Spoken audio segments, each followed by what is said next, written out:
At ngayon mga giliw naming tagapakinig, narito si Lola Sela sa kanyang pang-apat na kabanata ng kanyang kwento na pinamagatang Ang Unggoy, dito sa ating dulang Mga Kwento ni Lola Sela.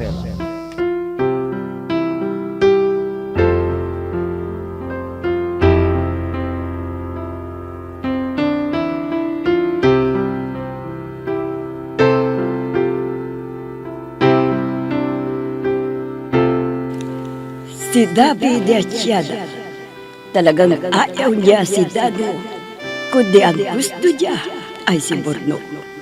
Wala silang nagawa, kundi hadapin ang anak nilang mukhang unggoy. Pero bigo ang mga tauhan nila, dahil hindi na nila nakita pa si Borno. Sa bantala, ikinwento na nagdating katulong na si Raba, ang masaklat na karanasan niya sa kamay ng dato doon. Kaya siya napilitang lumayo. At nalaman na rin ni Borno na si Arriba pala ang buga nagkahalayan ng kanyang abagdada. Sa bantala, may maitim ng balak si Dado sa kanyang mga magulang at agawin ang kapangyarihan. Kaya nag-utos siya ng mga kalalakihan na dudukutin ang mga magulang niya. Ginapos sila at inilagay sa isang silid sa ilalim ng lupa na kinatitirakan ng bahay na bato. Naghuling araw na nila Raharudyon sa tribo nila Datong Raguso ay natagpuan ni Asyada ang nililok ni Bordo na mukha niya.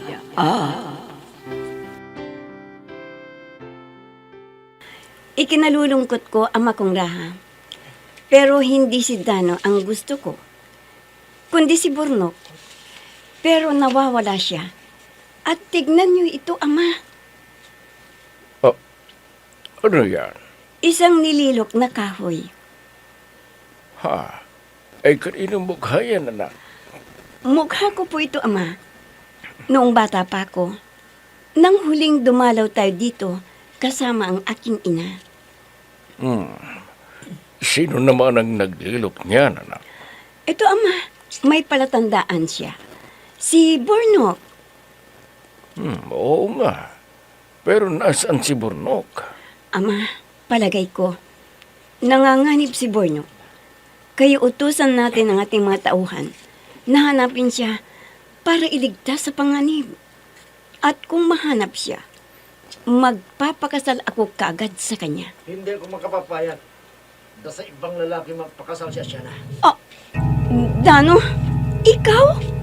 Nasaan na ang iyong mga magulang? Dahil magpapaalam na kami. Babalik na kami sa aming tribo. Hindi na kayo pwedeng umalis. Mahal na Raharudyan. Ha? Bakit hindi pwede? Dahil hindi pa kami nakapagpakasal siya na. Walang magaganap na kasal. Dahil ayaw ko sa iyo, Dano. Nagkakamali ka, mahal kong Asyana.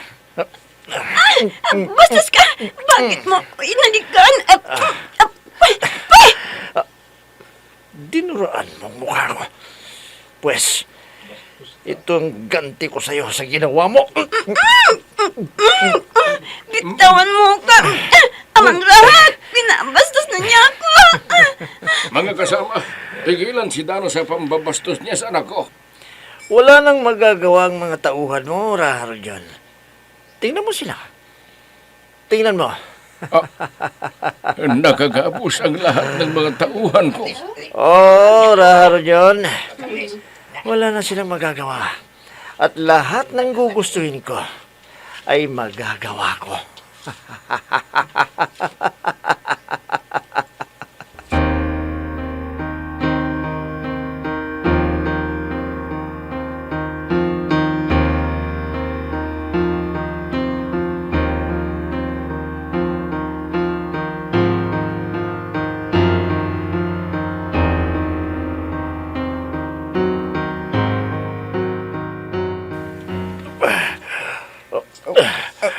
Malapit ko lang makalaga ng tali sa mga kamay ko. Bakit nila tayo iginapos ng mga tauhan na yun? Sino bang nag-utos sa kanila? Wala nang ibang gumawa nito kundi ang burnok na yun. Naghihiganti siya sa atin. Ang mga walang iya, mukhang unggoy na nga. Masama pa ang ginagawa sa atin. Makikita ng burnok na yun kapag nakalabas ako rito. Gagawaran ko siya ng parusa. Napakasama niya, anak. Wala siyang utang na loob. Sana, pinisil ko na lang ang kanyang ilong noong kapapanganak ko pa lang sa kanya. Ayan mo. Malapit ko nang matanggal ang tali sa aking mga kamay. Ayan.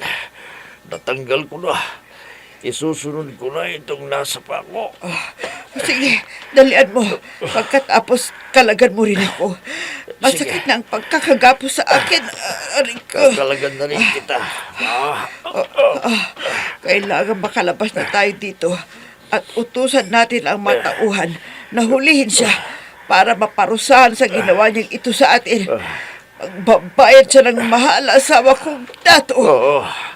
Napakasama niya.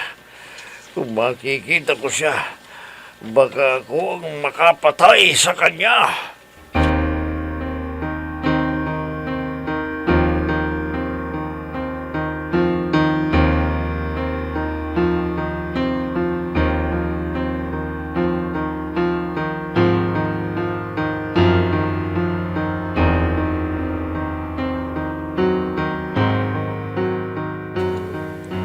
Aling Rama, kailangan ko ang kabayo para madali akong makarating sa tribo namin. Para mailigtas sa panganib ang aking amang dato at ang aking ina. May nakikita ba kayong kabayo dito? Wala. Pero makakahiling tayo sa mga tikbalang. Ano? Tikbalang, Aling Rama? Oo, Burnok. Tikbalang. Baka naman mapailalim ako sa kapangyarihan nila. At lalong hindi ko maililigtas ang aking mga magulang. Mabait ang mga tikbalang sa mga taong mababait. Kaya halika, sasamahan kita sa kagubatan ng mga tikbalang at hihiling tayo ng isang kabayo para sa'yo. Sige, Aling Rama. Samahan mo na ako kaagad para makabalik na ako sa tribo sa lalong madaling panahon.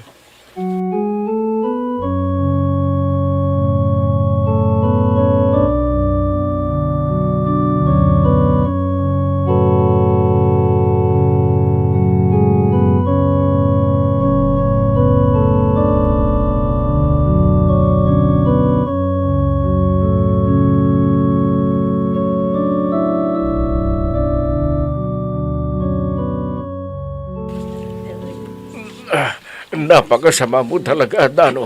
Hindi ko sukat akalaing magagawa mo ito sa amin. Alam mo, Raharo John, maraming namamatay sa maling akala. Hindi ba? Dano! Pagkawalan mo na kami rito! Sumahimik ka dyan! Mahal kong Asyana. Hindi magtatagal ay magiging asawa na kita. Hayop ka, Dano. Hayop ka. Gwardiya, tulungan niyo kami. Ilabas niyo kami dito. Mga gwardiya, patahimikin mo nga yung maingay. Teka, tinig yun ng iyong ina. Oo, Raharo John. Siya nga yung narinig mo. Kaibigang Maha, nandito kami. Iginapos kami ng iyong anak na si Dano. Sige, kahit magsisigaw kayong maghapon, wala na silang maitutulong sa inyo dahil akin na ang tribong ito. At aangkinin ko na rin ang tribong pinamumunuan mo. Dano.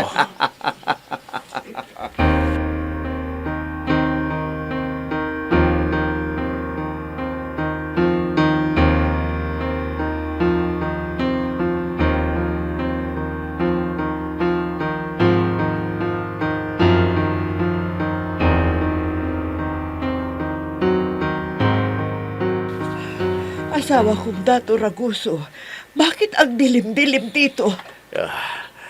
Nandito pala tayo sa lilim ng silid. Dito sa ilalim ng lupa. Ano? Bakit dito nila tayo inilagay? Hindi ko alam, ma. Traitor talagang pangit na bundok ngayon. Kailangang makalabas tayo rito bago magagawa ng mas masama ang bundok na yun. Pero paano tayo makakalabas dito? Nakakandado sa labas ng kwartong ito. Kanino pa tayo hihingi ng tulong? Susubukan nating humingi uli.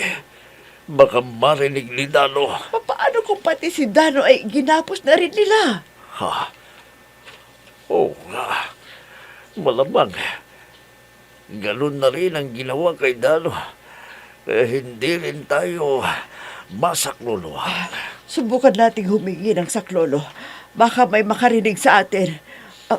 Tulong! Tulungan niyo kami! Nandito kami sa kwarto sa ilalim ng lupa! Tulong! Dano! Raharo yun! Tulungan mo kami! Nandito kami sa kwarto sa ilalim ng lupa! Tulong! Wala na asawa kong dato. Wala nang makapagliligtas sa atin dito.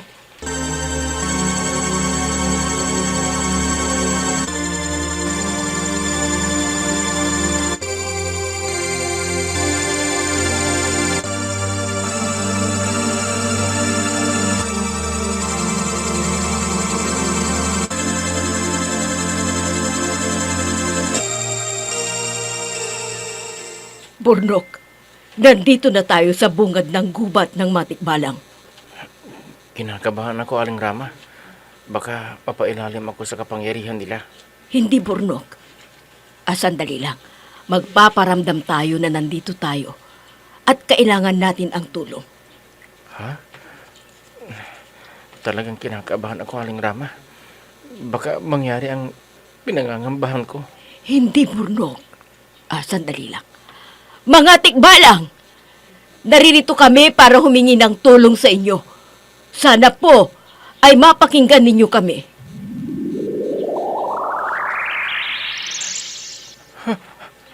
Aling Rama, may biglang lumitaw na matanda.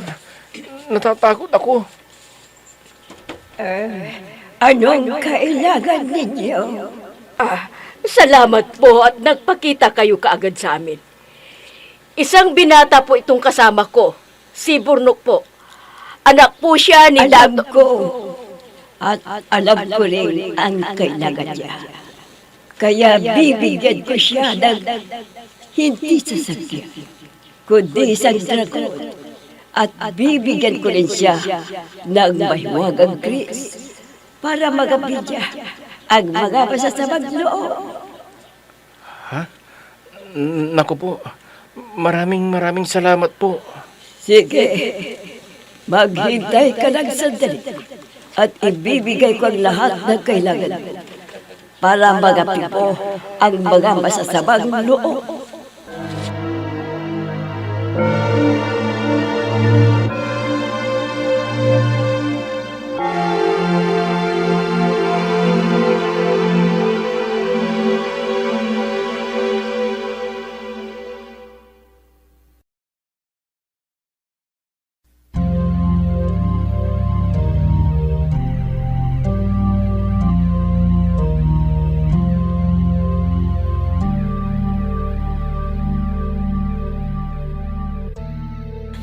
Parang awa mo na, Dano. Pagkawala mo na kami ni Amara, Rodyon. Hindi ko kayo pwedeng pagkawalan. Ako na ang dato kayo dito.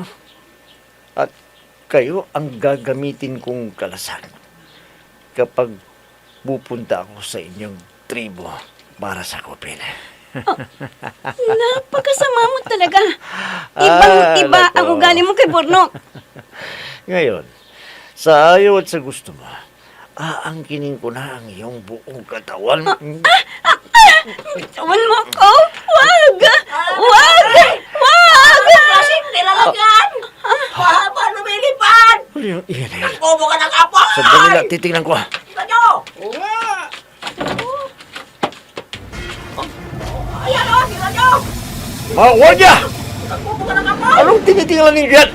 Pero, pero naman, ayan o! Tignan mo! May lumilipad na mahabang nilalang! Ano? May ikot-ikot sa ating tribo! Nilalang na lumilipad? Mga gonggong! Meron bang ganon? Ay, ano, tignan mo! Ayan, ayan sa tabi ka lang ka! Oo nga. Ayan! Totoo ba ito? Nasasaksiyan mo. Nagpupo ka ng apoy! Isang mahabang nilalang. Lumilipad at may lulan na tao. Mga gwardiya! Ihanda ninyo ang mga pala! Oo! Tunlayin ninyo ang nilalang na yan! Susunod! Nagputos mo! Tama ka ba ng tutlain? Ihanda ninyo ang mga Lumilipad na nilalang ang lumilipad na nilalang na yan!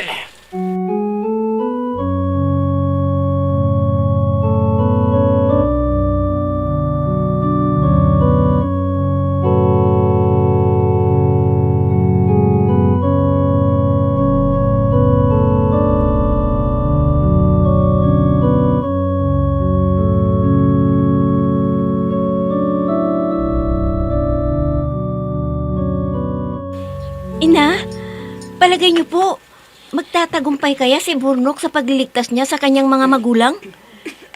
Palagay ko sapat na ang kapangyarihang ibinigay ng mga tikbalang sa kanya. Mayroon siyang dragon. Mayroon siyang mahiwagang Kris na kayang durugin ang kahit anong matigas na bagay. Sana magapin niya ang kanyang makalaban, Ina. Oo, anak.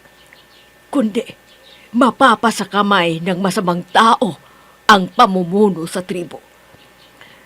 Ina, paano na ang dato? Ang aking ama. Isa ring masamang tao ang Dato Raguso na iyon. Kaya lang, siya ang iyong ama.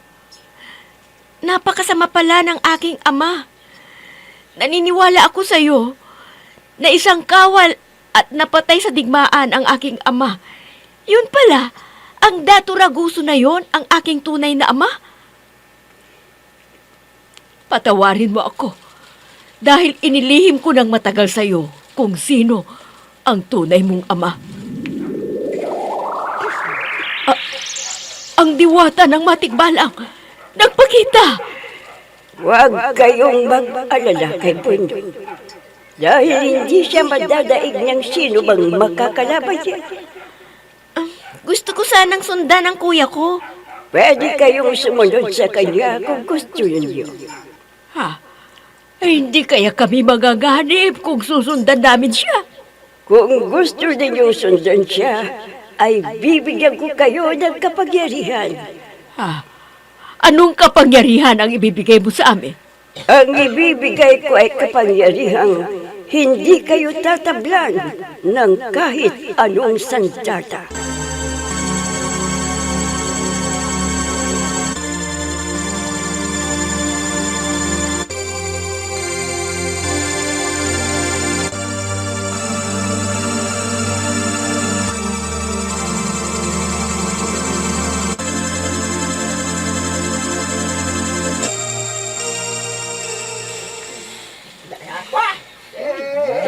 Nawala yung lumilipad na nilalang! Nasaan na kaya siya?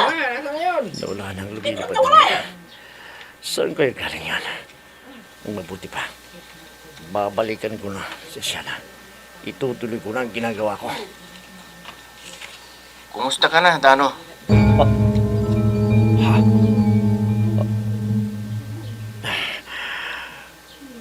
Tinig yun ni Bruno. Pero nasan siya? Nakabalik na yata yung hayop. Ihahanda ko ng krisko. Kapag nakita ko siya, itatarak ko sa kanyang dibdib.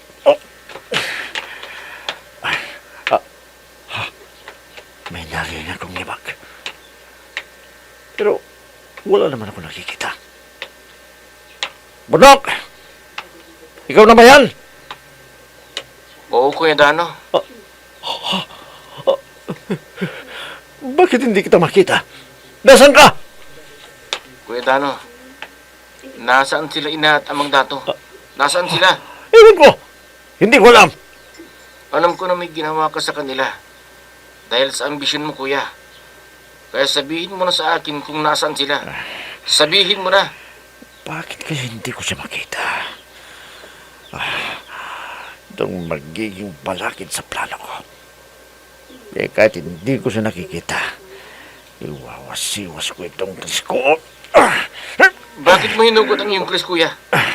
Ibalik mo yun sa kaluban. Ibalik mo! Itong sayo!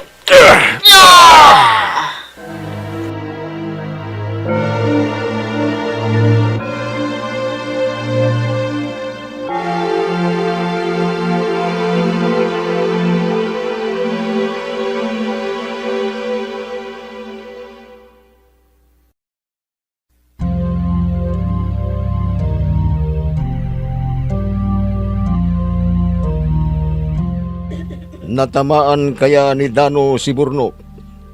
Mga giliw naming tagapakinig, abangan ang susunod na kabanata ng ating kwento na pinamagatang Ang Unggoy, dito sa ating dulang Mga Kwento ni Lola Sela.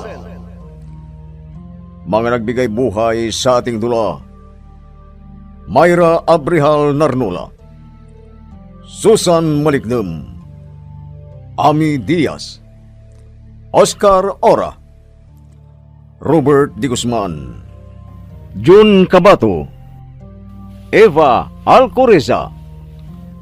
Technical Supervision at Musika, Oscar Ora. Nilapatan ng tunog, Robert Di Guzman. Sa panulat at direksyon, Emma Dalupe. Mga Kwento ni Lola Sela. Inihahandog ng IFRI Recording Studio para sa Pambansang Radyo ng Pilipinas, Bombo Radio, Philippines.